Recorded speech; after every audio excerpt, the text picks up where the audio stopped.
Hey, Shalom, Kohala, Yahweh Bashim Yahushai, Bashim Chachadash, the ones apostles of great millstone, and Shalom to you brothers on the highways and byways, doing the works sincerely and faithfully, and continually fighting that good fight of faith. Lord willing, we found that number to be delivered. All right. So I come across this video with this dude Vocab Malone, and he entitled the video "The Aria/Marshall Split 90s One West Tells the Story." Now, you know, after a while, you got to ask yourself the question about this guy, man. He's engulfed in this thing of ours, all right, and so much so to the point where he's pretty much trying to make himself a scholar of the One Westers and all that come, you know, from One West, from, you know, the apostles and different men that were back there. And there's a few things that I want to make mention of. All right. Now, there's this guy who may, you know, who the apostles and elders may know. He called himself Quadash. And he goes on to tell the story from his perspective. And I'll put the link in the description box for the brothers who haven't seen this. But even on the outset of how this whole thing goes, anything concerning the things that we do or involved in, Vocab Malone does not take serious. This is all fun and games to him. Okay? Here, we, the men of the Lord, we put our lives on the line daily for what we believe in. And you got this character, Vocab Malone, who I believe is an opportunist. Okay? He clearly is an opportunist. And anytime he can get a hold of something, you know, concerning the Hebrew Israelites, he tries to manipulate it and turn it and twist it so it benefits, you know, his talking points. All right? But I'm gonna play a little bit of this clip, and it's basically gonna get into how the men of Great Millstone pretty much just take on anybody that we feel is an Israelite. Okay? And basically, you know, those of the other nations.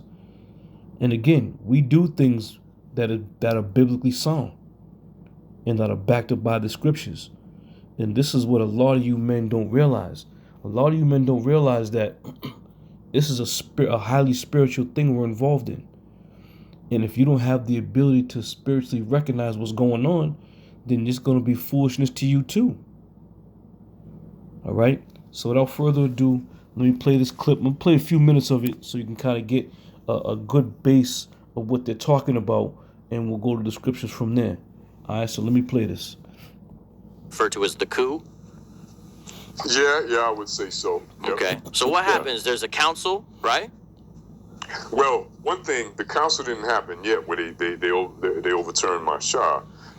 One of Marshall's loyal men was Tahar. And there's where you can see his sort of what I would call maybe tendency towards personal affection or warmth comes in, very loyal. Oh, absolutely. He never stopped being loyal to both Marshall and Ariyah, no matter what differences he had with them. Right, okay. He still speaks of both of them very highly and with great regard and reverence. And that just goes to show, I mean, I don't know who this brother is. You know, like I said in the beginning of the lesson, he calls himself Quadar. But, you know, you had this dude Abu who made a video talking about FRER and, you know, Guerrilla Hebrew and all this other nonsense. But this man who was back there in the settlement is the very same today. Elder Apostle Tahar and all the apostles and elders speak very highly of High Priest Ariyah and King Marshall. Like I said before in a previous lesson, probably the worst thing they said about High Priest Ariyah was he's going off. But other than that, Elder Apostle Tahar always maintained that the Lord was going to bring him out of that. All right? Continuing on. But I think, you know, from where I was standing, Tahar was somebody who sort of needed to be moved out of the way. Right. He had a lot of weight. He had a lot of influence in the school. Yeah. He was dear to Marshall. Mm-hmm. And I don't think that they were going to take it where they wanted with Tahar still around. So they had to find a pretense to bounce him out. Right. And the pretense they used was? The Cornelius issue. Which is ironic because what does almost every group teach now? They all teach that now. Yeah, they almost all do. Except for GOCC, I think, right? I think they just got him as a Gentile. Yeah, GOCC is, probably come the furthest out of the UPK groups. Okay. Any kind of orthodoxy, Yeah. So, as I was saying, I think Tahar saw the difficulty with the Cornelius breakdown, the trick bag thing, where the Most High. Now, real quick, now this isn't coincidental, all right? It was through the spirit of Yahweh Shemiah Shai that was on the apostles, the head apostles, to bring out the Cornelius thing. And I believe Elder Apostle Gabar was the one who really kind of delivered it, if I'm not mistaken. And that being said, as they even stated, now everyone is teaching it. Why? Because it's sound doctrine. That's why. Okay? It ain't just a coincidence. You had men who are pretty much dead set against it, but now are teaching it because it's a spiritual thing. All right? Continuing on. Made it. There was always an explanation of why the Bible seemed to be saying one thing but really said another. There's almost whatever the Bible really seemed to be saying was the opposite. If the New Testament appeared to be saying you don't have to keep the law of Moses anymore, there was a special reason that you had to get to understand why it was saying you had to keep the law of Moses. If it appeared that it was saying the Gentiles could be saved, no, you had to delve into it deeper and find out. So almost everything that was manifest and obvious in the scriptures, you had to go for this, long walk around. And, they tell you exactly why what you were reading was not what it seemed to be saying, and it was the exact opposite. You know, Tahar, I think, was one of the first brothers that saw ahead that there was a difficulty in buttoning down the Gentile issue so long as Cornelius was a genuine non-Jew, a genuine Gentile. Yeah, right. There was also several people in Tahar's camp going way back who didn't look like typical quote-unquote Israelites. Right. So, I mean, even in the modern era, there's the dude who led the Southside GMS Columbus crew that's kind of notorious because he looks like an Irish dude. Now, he'll call himself light-skinned, and that's why sometimes dudes are like... really light-skinned. You're right, yeah, light-skinned with red hair, and they'll say, yo, man, don't call us the Black Hebrew Israelites. Look at that dude over there, that type of thing. But, so... Now, this is where the crux of the lesson is going to come into play, all right, about how we here at Great Millstone, through the Spirit, look at brothers as the scriptures speak about, testing the Spirit by the Spirit. And a lot of these men truly don't understand that. They lack the spiritual comprehension to see what the Lord has set up. All right, but like I said, we're gonna get some scriptures to back all this up. You're saying there are some dudes that seem like, well, you don't seem to fit the profile, but hey, all right. Right. So, if they could vibe with what the teaching was, Tahar is as you see, he claims to be able to read spirits. Yeah. You see that? Now we're talking about a very current topic about brothers who are involved in this thing that don't look like, dark skin, black hair, woolly hair, So he says Tahar claims that he could read spirits. All right, so let's venture in to some scriptures. All right, this is 1 Corinthians 12. I'm gonna go right to the points here. 1 Corinthians 12 and 10. It says, "To another the working of miracles, to another prophecy, to another discerning of spirits, to another diverse kinds of tongues, to another interpretation of tongues." Now, the point of reading, of understanding diverse discerning spirits, okay? Discerning spirits meaning to judge or to analyze or to be able to recognize, Okay? Now, when you're out there on the highways and byways or wherever you may be, you look at somebody and you can say, what? This dude got a foul spirit on him. Why? How would you know that? Because you're reading his spirit. You're reading that man's countenance. You're reading his spirit and his mannerisms. All right? And his mannerisms are a reflection of what his spirit is telling you. Okay? So, do we have the ability to read spirits? Absolutely. The Lord gave us that ability to do so. You'll be talking with a brother and be like, yo, that brother got a good spirit on him, man. He all right. But this guy, Quadash, and again, I don't know him. Some of the apostles and elders might know him from way back when. But, just by listening to what he was saying, I didn't really listen to this whole thing. I just came up to this point. But, he kind of sounds like he's not in the truth. And that's another thing about Vocab Malone. What he'll do is he'll go out and get all these men who were a part of this thing years ago and left and, all of a sudden pop up. And I believe, and the Spirit's telling me that what happens is that Vocab puts a bulletin out there and, anybody is willing to speak about, the old One West history, offering them maybe $200-$300, who knows, because if these men were truly involved and truly in the spirit and truly believed, you wouldn't entertain no nonsense from Vocab to this extent, to get on his shows and talk while he's making jokes and making comments, that go against what we believe. Okay, let me play a little bit more and we'll keep going to the scriptures.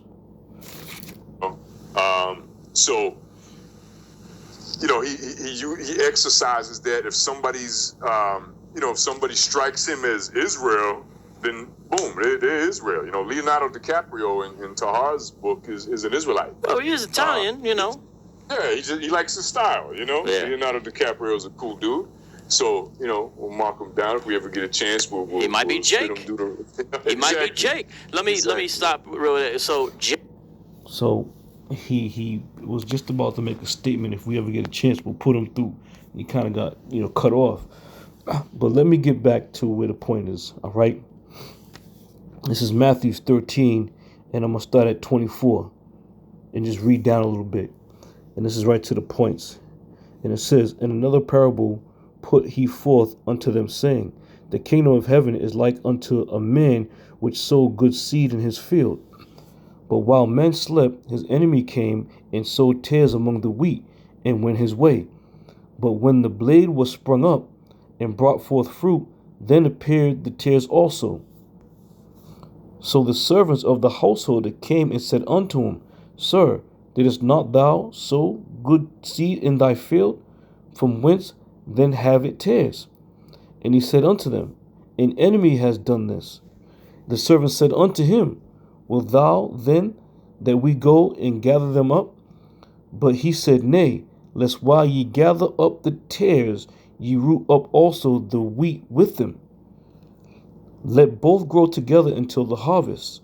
And in the time of the harvest I will say to the reapers, Gather ye together first the tares, and bind them in bundles to burn them, but gather the wheat into my barn." All right. So this is a very powerful parable, because it addresses the exact thing that we're experiencing to this day. All right. Now, when we are out there and you see different brothers in different camps, and brothers look like white boys and so on and so forth, again, this was all spiritual. But the Lord told us these things were going to be. Let both grow together. Why would he say that? If it was cut and dry that all Israelites were going to have dark woolly hair, white woolly hair, and be, cocoa brown or dark brown, it would have been simply made that way. It would have been simply written that way. But the Lord clearly expressed that there were going to be there's going to be a time where you're not going to be able to tell the difference who's an Israelite and who's not. And this is what they just got through talking about. You know, the brothers in different camps that may look a certain way. Leo DiCaprio, he looks a certain way. So he must not be an Israelite because he looks like an Edomite.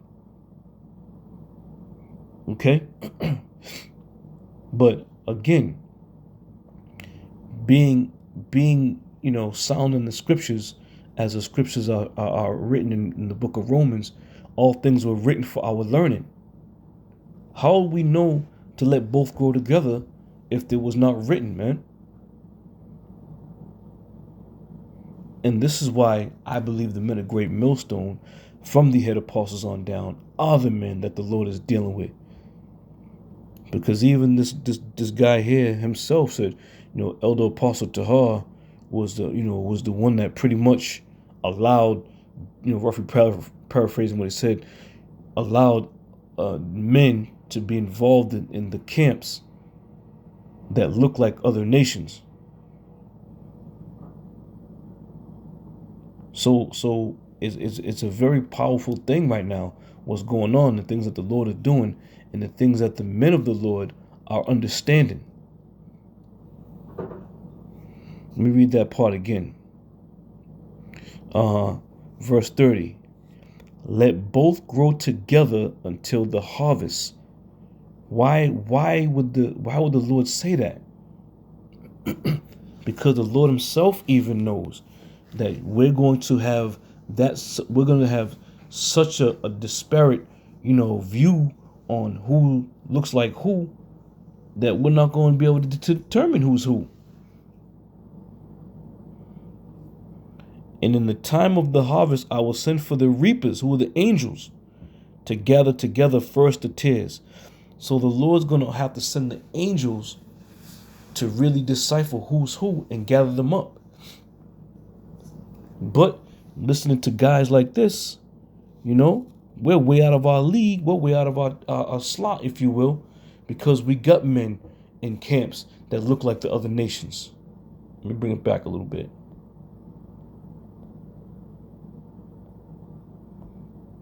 Ours book is an Israelite. Well, he is Italian, Yeah.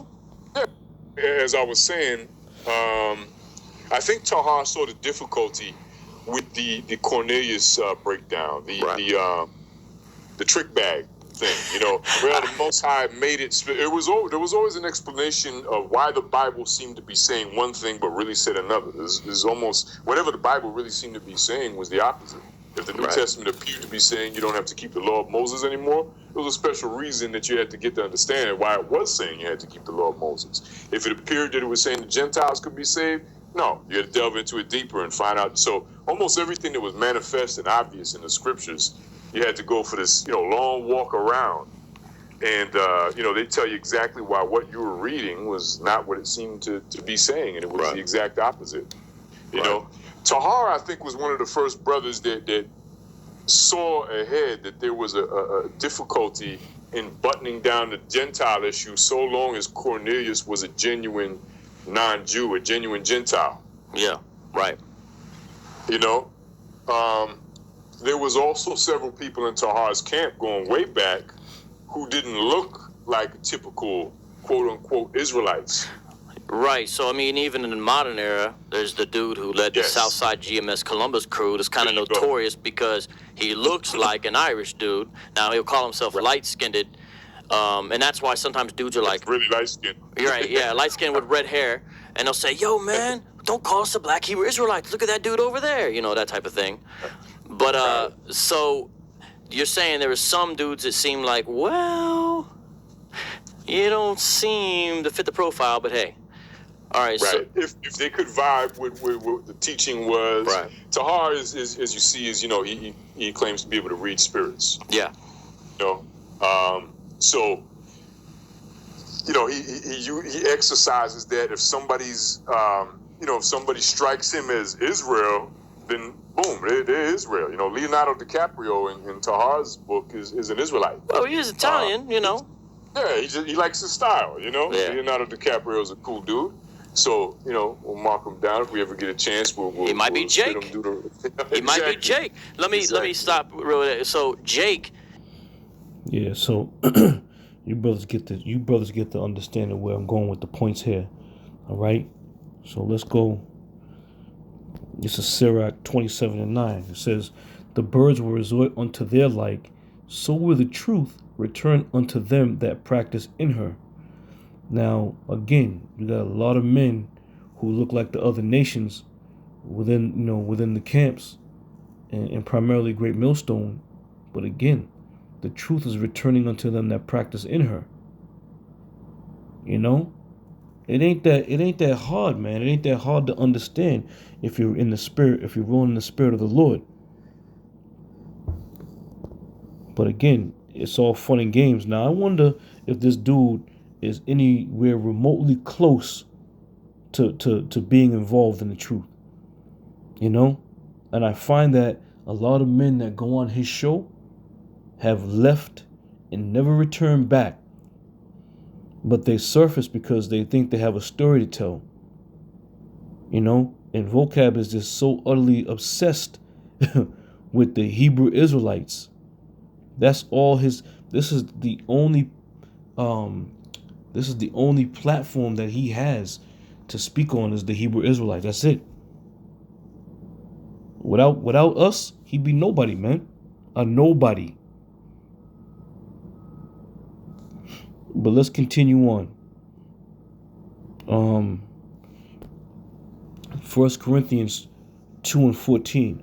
It says, "But the natural man receiveth not the things of the Spirit of the Most High." You see? Now the two of them.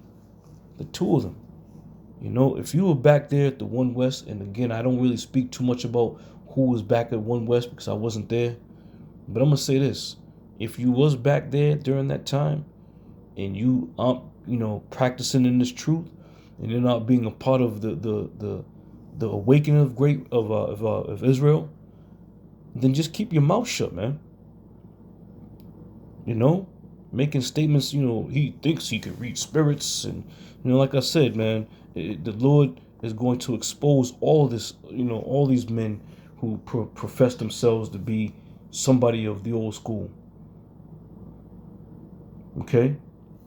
Again, "But the natural man receiveth not the things of the Spirit of the Most High, for they are foolishness unto him, neither can they know them, because they are spiritually discerned." Okay?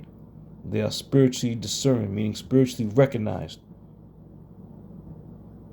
So when you see brothers in camps, and brothers have, spoke to brothers when they first come up, and they hang around, and they're getting fed, and the Spirit is supping with them, and the next thing you know, that brothers in the camps, the head brothers in the camps, pull them in, because why?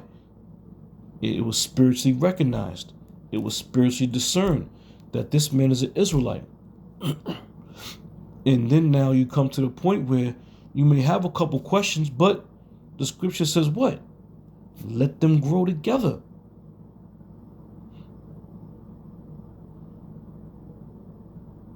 A lot of you people don't understand, man. You still truly wrestle and don't understand the scriptures and don't believe, because this is why you left. You left because things didn't make sense to you. Why? Because you're a natural man and receiveth not the things, the Spirit of the Most High. That's why you left. And Vocab, he's so steadfast on talking about, Hebrew Israelism. Hebrew Israelisms. Well, let's talk about that for a minute. All right? You got the small hats who always profess themselves to be Israeli, right? And that name is very powerful. Let's get Genesis 32 and start at 27. Get right to the points here.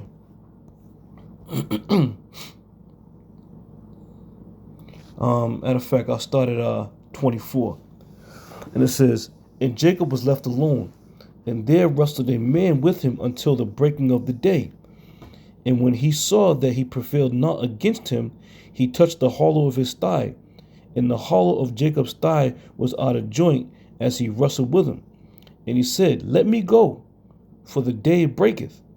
And he said, I will not let thee go, except thou bless me. And he said unto them, What is thy name? And he said, Jacob. And he said, Thy name shall be called no more Jacob, but Israel. And the point here is, for as a prince hast thou power with the Most High and with men, and he has prevailed. All right. So that worthy name of Jacob, of Israel, is what we believe in, man, and identifies who we are. No goddamn Hebrew Israelism, no damn Israeli. Yasher Allah, he is a prince of power. You see? So that name isn't something to be taken lightly, man. And for all you men who come up, years and years and years later and speak of this thing as just some old, it was a fad. It was what we went through. You ought to be ashamed of yourselves, man. If you truly believe, and you got men, you got vocab who always tries to, an ex-Hebrew Israelite, ex. What does that mean? You an ex-Hebrew Israelite, all right? This ain't something like you got picked for a sports team and you quit the team and went about your business. Oh yeah, he's an ex-player for the Bills or what have you. This is your life. This is your heritage. This is who you are.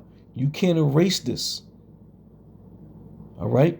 Even if you wanted to, you can't erase this, man.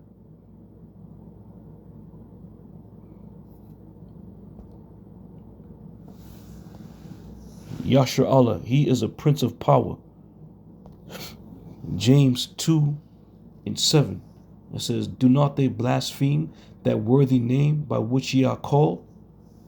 They make light of it, man.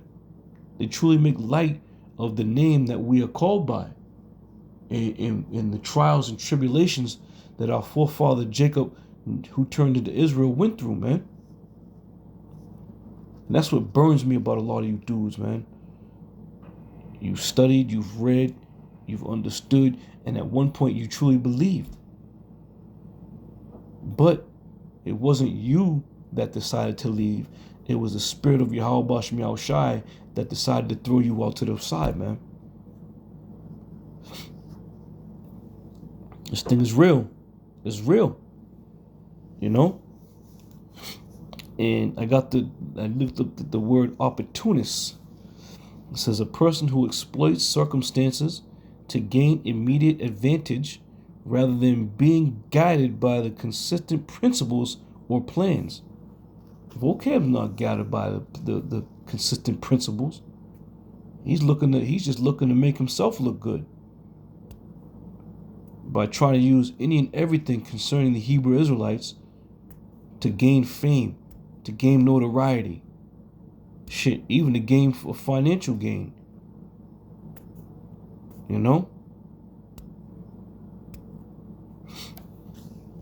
So that's what I believe he is. He shouldn't be vocab the apologist.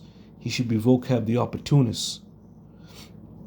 And as I was scrolling, this had popped up. And again, an opportunist. Let's listen to this guy. And we'll give a 1-minute closing. That's it. And we've agreed to do something kind of interesting here. Coin toss. Who goes first? Who goes second? Of course, whoever goes second also has the last word. There's advantages to both sides. He reminds me of Sarnetta. Sarnetta was the same way. For financial gain. Okay, this guy talks big shit about Israel. These guys believe, these guys this, these guys that. But when he seizes the opportunity to get some fame out of the deal or some kind of financial gain out of the deal, he's Johnny on the spot, man. That's why you can't trust these devils, man. You can't trust this dude. Can two walk together except they be agreed? We're not in agreement with what this man says.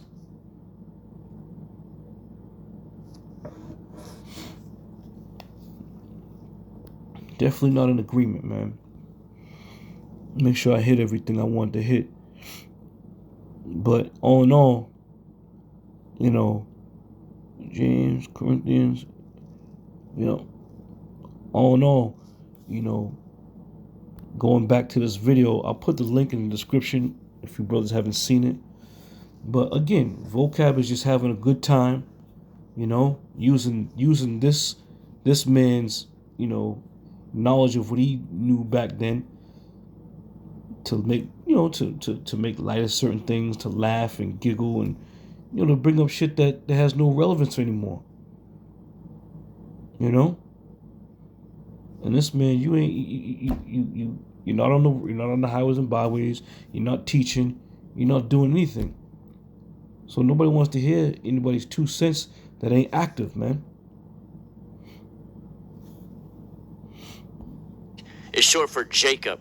And a lot of times it's the way that an Israelite cat referred to somebody who's sort of not awoke to the truth yet, but is of the proper lineage, is the way I would describe it. So they might say he might be Jake. Right. So because prior to Israel, who is Jacob? Well, let's abbreviate. Israel. You see, this is what I'm talking about. This guy's always twisting and distorting. He knows we don't use those terms like that. But again, it's the spin to make him look good, to give him ratings. Because at the end of the day, this man who's speaking, he's going to walk out the door. He's going to walk out the studio with his little paycheck, most likely. All right? And this dude, vocab, he's trying to be a historian. He's truly trying to become the one Western historian. And my question is, why? What are you going to benefit, vocab, from telling all these stories, getting all these stories told? You don't truly believe. Let's abbreviate, break it down, speak with a little flavor. Jake. So there you go, so everybody can understand. Sometimes people talk about their Jake job. That's their job kind of outside they got to go do, you know. Right. So learning the lingo. Now, there was always a teaching that, you know, they would quote certain scriptures, Israel is as a speckled bird. There was always a teaching that there were Israelites out there who didn't look like Israel. Right, okay. Yeah. But nobody ever, you know, what do you do with that? Then you got to preach this thing to anybody, and whoever responds to it, you know, you got to say they're an Israelite. Now, you told me something, at least I heard it from somewhere, where sometimes where in a modern era where Tahar will kind of be not feeling, let's say, Brother Nathan, he'll say, you're kind of looking like a Watusi right now. You're starting to look like a Watusi to me, now, right? Right. So all that being said, again, just to bring up strife and confusion and, you know, dig up bones, that's what this dude's all about. And remember, these podcasts, they're not, you know, impromptu. They're scripted. You know, they'll call each other before that, you know, the conversation. So, you know, everything that vocab has asked the questions or whatever, it's all controlled. It's all, you know, he controls the narrative. But all that being said, Lord willing, you know, you brothers are edified. And again, you know, we move by the Spirit and through the Spirit of Yahweh Shem Yahweh Shai. And for you brothers out there who, you know, may look like the other nations but have come into the fold, may the Lord continue to work with you and bless you, man. The hell with these dudes and what everybody else says. All right, so with that, I'm going to say shalom.